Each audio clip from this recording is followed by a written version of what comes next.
I heard certain statements about emotion over and over in the church community I grew up in.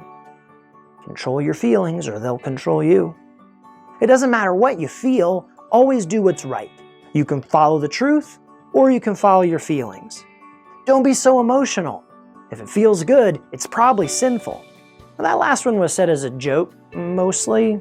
See, the faith community I grew up in seemed to see emotions as almost always bad. Emotions would lead us astray. They were temptations. Emotions were the source of drama and controversy in our community. They enticed us. They drew us away. They led us away from God and from truth. Too much emotional expression meant that you weren't very spiritually mature.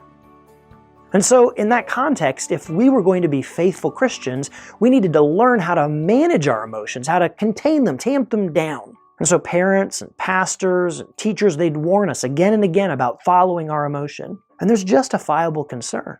Undoubtedly, you have a story where your emotions led you into bad decisions and painful consequences. I sure do. And then, if you experience trauma growing up or in your life, then you know that emotions can seem dangerous.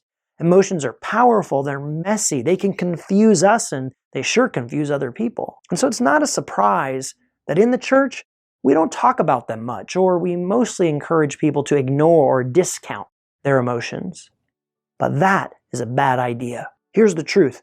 God didn't create us as beings of pure reason who happen to be burdened down by the glandular effects of irrational emotion for the duration of this physical life. God created us as whole beings, body, spirit, emotion, mind, and all of that, Genesis says, all of that was made in God's image and declared good. I'm going to say that again because it's crucial.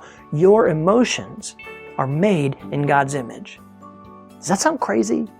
Different from what you learned in church? Hard to get your head around? Is it bringing up questions for you? Well, I'll explain more about what I mean in my next video. If that intrigues you, well, this is the reason why I wrote The Wisdom of Your Heart, discovering the God-given purpose and power of your emotions. You want to know more?